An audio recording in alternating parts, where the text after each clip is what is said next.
Welcome to another edition of Arirang News. I'm Kwon Jang-won and thank you for joining us. Kim Yong-chol, one of North Korean leader Kim Jong-un's closest advisors, is on his way to New York. He's set to meet with US Secretary of State Mike Pompeo, and there are rumors that he may even be granted an audience with President Donald Trump. His visit seems to demonstrate how much Washington wants this summit, as Kim is on America's North Korea sanctions blacklist, and it looks like he has been granted a special waiver to be allowed into the country. However, it still remains unclear how close or far apart the two sides are in reaching a denuclearization deal. We'll take a deeper look with an expert in the studio later, but first we'll go to our news centre, where Devin Whiting has the day's latest news updates. Devin? Hi, Jang-ho. Kim Yong-chol's visit to the U.S. will be the first by a North Korean official of his rank in 18 years. After rescheduling his departure multiple times, he took an Air China flight at 1 o'clock this afternoon from Beijing, which will put him in New York at around 2:20 in the afternoon on Wednesday, Eastern Time, U.S. He was accompanied by another top official, Choi Gang-il, who is in charge of North American affairs at Pyongyang's foreign ministry. When Kim Yong-chol meets Mike Pompeo, they're expected to discuss the issues of denuclearization and a security guarantee for the North Korean regime. Kim and Pompeo have had similar jobs, both as head of their country's intelligence agencies and as top aides to Kim Jong-un and Donald Trump, respectively. So reports say it's possible that Kim Yong-chol will personally deliver a letter to President Trump, much like when Pompeo twice met with the North Korean leader in Pyongyang. We'll continue to bring you the latest on those meetings if and when the details come out. Meanwhile, our Oh So-young explains what's been happening in Singapore. Speculation now about exactly where in the city-state the Kim Jong-un-Donald Trump summit might be held. A lot to decide, with the officials from Pyongyang and Washington apparently sitting down to do just that. Top North Korean and US envoys seem to be holding working-level talks behind closed doors to prepare for the historic North Korea-US summit slated for June 12th in Singapore. Media reports earlier this week said Kim Jong-un's de facto chief of staff Kim Chang-son had flown into the city-state on Monday night. His visit coincided with the arrival of a team of US officials, including White House Deputy Chief of Staff for Operations Joe Hagan. Experts say their overlapping schedules are unlikely to be a coincidence. There's a high chance that a working-level meeting took place somewhere in Singapore. Given the seniority of the two officials, their meeting could indicate that the summit has now been fixed. There's speculation that Pyongyang and Washington are working to iron out the practical details of the summit, beginning with a specific venue and timetable, as well as the protocol and security measures. Possible venues include the Singaporean Presidential Palace, the Shangri-La Hotel, and the resort island of Sentosa, according to observers. Officials will also have to decide whether President Donald Trump and Kim Jong-un will hold a joint media conference or take part in additional activities. Other matters concerning logistics or transportation will have to be discussed with local authorities. With less than 2 weeks to go until the envisioned meeting, experts say the summit would soon be set in stone once practical arrangements are made, and if the North and the US can agree on the key topics of discussion, primarily the terms of denuclearization. Oh So-young, Arirang News. Top negotiators from North Korea and the U.S. are meeting once again at the inter-Korean border village of Panmunjom for what's expected to be the final stage of discussions on the agenda for the Pyongyang-Washington summit. The U.S. delegation is led by Sung Kim, former U.S. ambassador to South Korea and former top North Korean negotiator, and includes Allison Hooker, the director for Korea on the White House's National Security Council. North Korea's delegation is led by Choi Sun-hee, the regime's vice foreign minister and top U.S. negotiator. This meeting follows another one held on Sunday, and it's expected to focus on North Korea's denuclearization and how to guarantee the Kim Jong-un regime's security. Back here in South Korea, official campaigning begins on Thursday for the June 13th local elections. Koreans will head to the polls in exactly 2 weeks, so the rival parties are pulling out all the stops. Voters will be electing mayors, governors, chiefs of local councils, and education superintendents to represent them for the next 4 years. It's the first nationwide election under the Moon Jae-in administration, so it'll be a barometer of support for the government. The ruling Democratic Party of Korea is seeking a landslide victory, riding on the high approval ratings of the Moon administration and the party. By-elections will also be held in 12 districts nationwide. The South Korean government has been looking into ways to help support innovative growth and create quality jobs. The latest measure will change the way the government takes bids on contracts to give more work to startups and companies that are hiring. Kim Yong-chol explains. The government is putting forward a revised bill on bidding methods.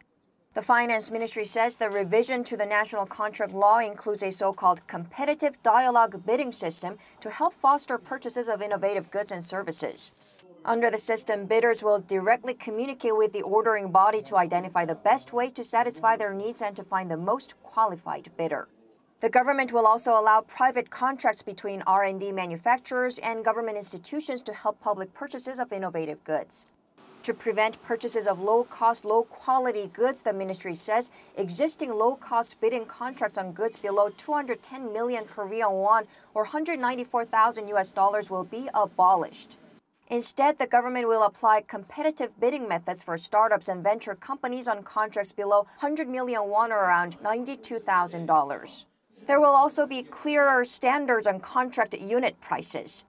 In addition, social enterprises and companies that create more jobs will be given extra bidding benefits. For companies with a history of labor law violations, bidding qualification limits will be extended from 1 month to 3 months. The revised bill is expected to be proclaimed and implemented later this year. Kim Yong-chol, Arirang News. The U.S. and China said earlier this month that they're not going to fight a trade war with each other. But now the Trump administration says it's going ahead with new tariffs.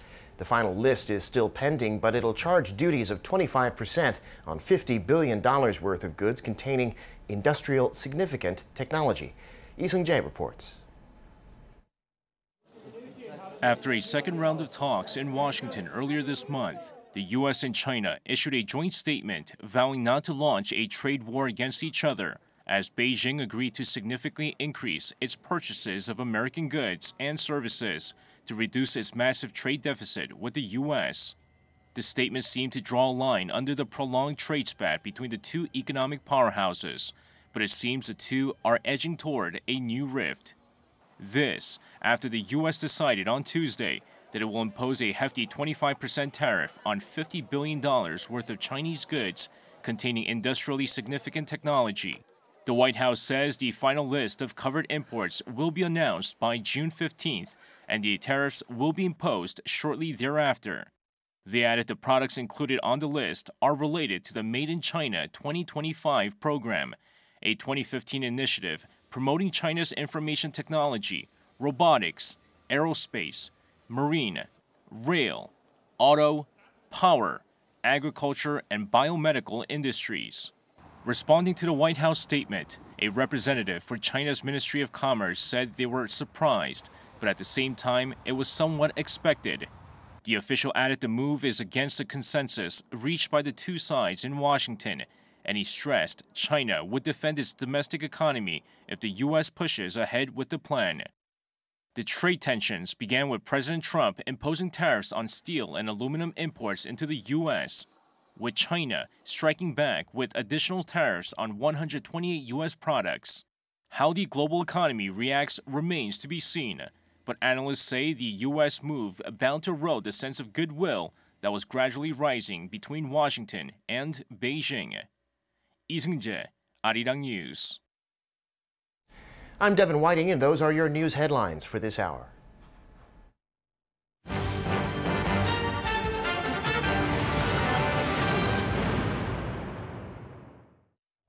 Now, as reported earlier, North Korea's highest-ranking general Kim Yong-chol is on his way to New York for talks with U.S. Secretary of State Mike Pompeo.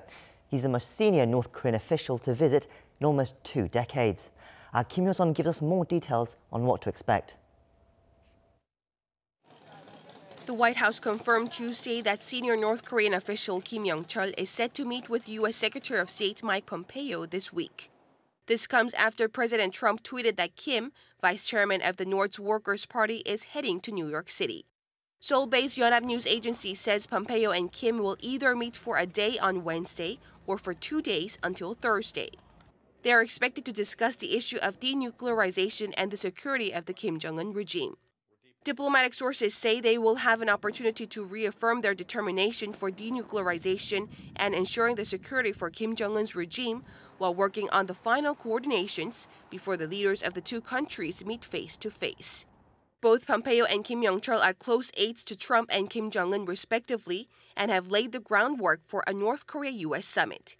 While Pompeo visited the North earlier this month, Kim Yong-chol is the first high-level North Korean official to visit the U.S. in 18 years. Therefore, there is speculation Kim Yong-chol may even meet with President Trump to deliver a letter from the North Korean leader, just as Pompeo met with Kim Jong-un as the special envoy of the U.S. president. White House Press Secretary Sarah Sanders also said senior Trump administration officials are directly coordinating with their North Korean counterparts in Singapore and the Korean demilitarized zone. Kim Chang-sun, the de facto chief of staff of Kim Jong-un, has reportedly met with Joe Hagan, a White House deputy chief of staff, in Singapore to discuss the specific date and logistics of a North Korea-U.S. summit. This is being carried out simultaneously with the discussions involving the nuclear negotiators from both countries, Sung Kim, the U.S. ambassador to the Philippines, and Choi Sun-hee, the regime's vice foreign minister. Meanwhile, Singapore's presidential palace, also known as the Istana, could host a historic summit. This is according to South Korean newspaper Jungang-ilbo Daily, which quoted unnamed sources as saying it could be the venue, considering the meeting's magnitude and sensitivity. Kim Yong-chol, Arirang News. Now, to look further into what these developments mean, we have with us Professor Song Se-ryun from Kyung University. Professor, thank you for coming in today. Good to be here. Now, Kim Yong-chol, one of Kim Jong-un's most senior and trusted advisors, some of the media calling him Kim's right-hand man, if you will. He's coming to New York now. He's on his way. Right. What does this what does this visit mean right now for the U.S.-North Korea relationship coming right now at this time? Well, his visit comes after this flurry of activities happening in Singapore, in Panmunjom, and of course after a flurry of posturing for negotiation. And it seems like it indicates that the relationship is going towards certainly a meeting and also deepening the relationship between the two parties, or having a better relationship. Yeah. So him being a number 2 in a power ranking is very significant. That is probably in the last stages of making a certain arrangement for the meeting, which is due to be held in less than 2 weeks. Does this meeting signal that they're nearing an agreement on how to denuclearize? Are they finally resolving some of the disputes, the points of conflict that they've been having over the last few weeks? I think that's the key issue. That's probably subject matter being discussed in Panmunjom as well as in New York, and maybe possibly in Washington as well.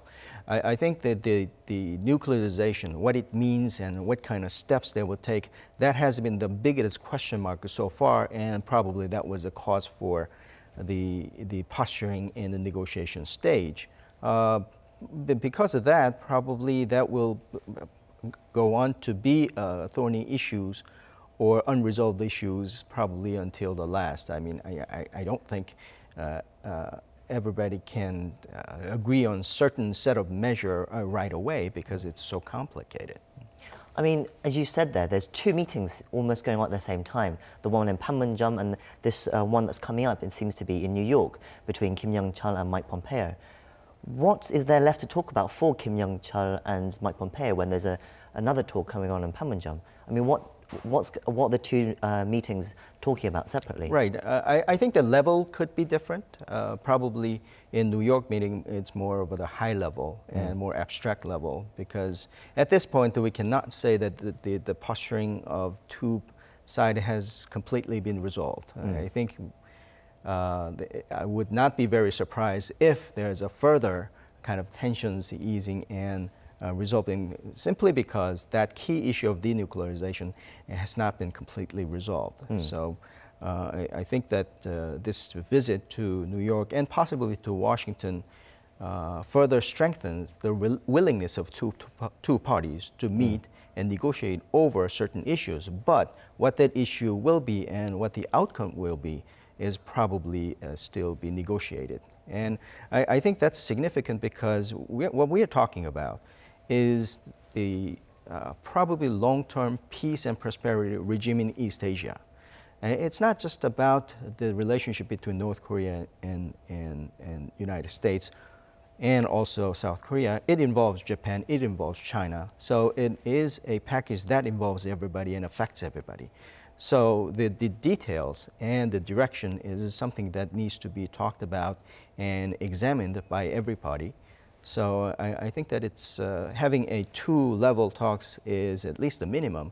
Probably the China will try to get involved and Japan is trying to get involved. So this negotiation or this discussions will likely to continue. Washington seems to be signaling that they very much want this summit to happen. For example, Kim Yong-chol is on the US blacklist of sanctions, and he's technically supposed to be banned from visiting the US, but it looks like he's been granted a special waiver. I mean, is that allowed? I mean, can you explain how this might work? Well, it's a sanction imposed by the US, so out of necessity, they can ease it without affecting anybody. He's not being sanctioned in that manner by the United Nations or anything. But I think that the North Korea would try to interpret it as kind of larger than what it exactly means. Probably they'll see the harbinger of easing of sanctions in many different areas that we are suffering from. When Mike Pompeo visited Pyongyang previously, he was granted an audience with Kim Jong-un. Do you think Donald Trump will extend the same offer to Kim Yong-chol? Well, I think that the expectation is that same kind of things will happen. But we can look further back, as you mentioned before, in 2000, when then number 2 power holder in the North Korea, Cho Myung-nok, when he visited the U.S., he met with Bill Clinton at the time. So if that's precedent, probably the diplomatic protocol is that the good-natured or good relationship will extend to having an audience with Donald Trump. I think that'll serve as a further showing of gesture from the Donald Trump's part that he's willing and he is extending this kind of courtesy to grant the meeting. You've mentioned there the previous meeting of a high official in 2000, 18 years ago. I mean, it seems to be almost a reflection of what happened then and what's happening now. But what do you think are the differences between these two meetings right now that 18 years has passed during that time? Or are we just seeing a repeat of history, do you think? Well, it's part of it is a repeat of history, and I think that's the skeptic's point of view, saying same thing will happen. But the difference I see is that back then, the North Korea's position was not as strong as today, as in having actual nuclear weapons that can be menacing to the U.S. Another difference is that in 2000, it was kind of a last stage or last year of Bill Clinton's presidency. And right after they met, George Bush was already elected president or president-elect. So I don't think the logistics quite worked out. Probably Bill Clinton would not have insisted that at the last stages of his presidency, he will make some kind of splash in the diplomatic scene. So this time around, Donald Trump does not have that constraint, and I think it's controlled by his desire to make legacy at this point that will affect his future re-election bid and also the slew of the elections that could happen in the congressional level. So, not to mention Nobel Prize prospect. So, Sure. I think the motivation is better, certainly better than in year 2000. So, as you mentioned there previously, you said China wants to get looks like China wants to get involved with these talks as well. Before Kim Yong-chol came to the US, he stopped over in Beijing and he's reported to have met with Beijing officials. That raises a lot of questions. What would he have talked about? What would they have told him before he met Mike Pompeo and possibly with Donald Trump? Yeah, as you remember, there was concern for China for what is called the China passing, because they are not really an important factor in that setting. But I think that North Korea wants China to be there, at least as an insurance or somebody who would guard over whatever the regime that they come up with. And China certainly wants to be there as one of the heavyweight in the region. So I think that at least there would be a close communication as to what is being discussed and what is to be discussed. I don't think that China is per se controlling North Korea's actions. I think North Korea has, for its part, has an incentive to keep a certain arm's length distance to China because they want to play the middle role between the U.S. and China to get the best benefits out of it. So, but both parties in that setting has a desire and motivations to be close in contact, at least when the meeting happens in Singapore. There are also rumors emerging that Xi Jinping may go to Singapore for the summit on June 12th. Before the summit on June 12th, right, that he might have a third summit with Kim Jong-un himself before the US-North Korea summit. By trying to stay so involved like this, do you think it betrays some of China's desperations or fears that they are being overlooked, that they are being passed and sidelined? Well, I think that the optics of it seems to be serving China because, well, as the heavyweight in the region, they want to have their fingers and arms in every major discussions and development. And certainly East Asia's security and the economic regime that we're looking to establish is certainly the kind of things they cannot pass on. I think that they were looking for opportunities as well as kind of containing of any kind of risk that might happen by having too close relationship between the North Korea and the U.S. because militarily and also economically, any bigger role in the U.S. in this region, in their mind, might mean the lesser, diminished role of China.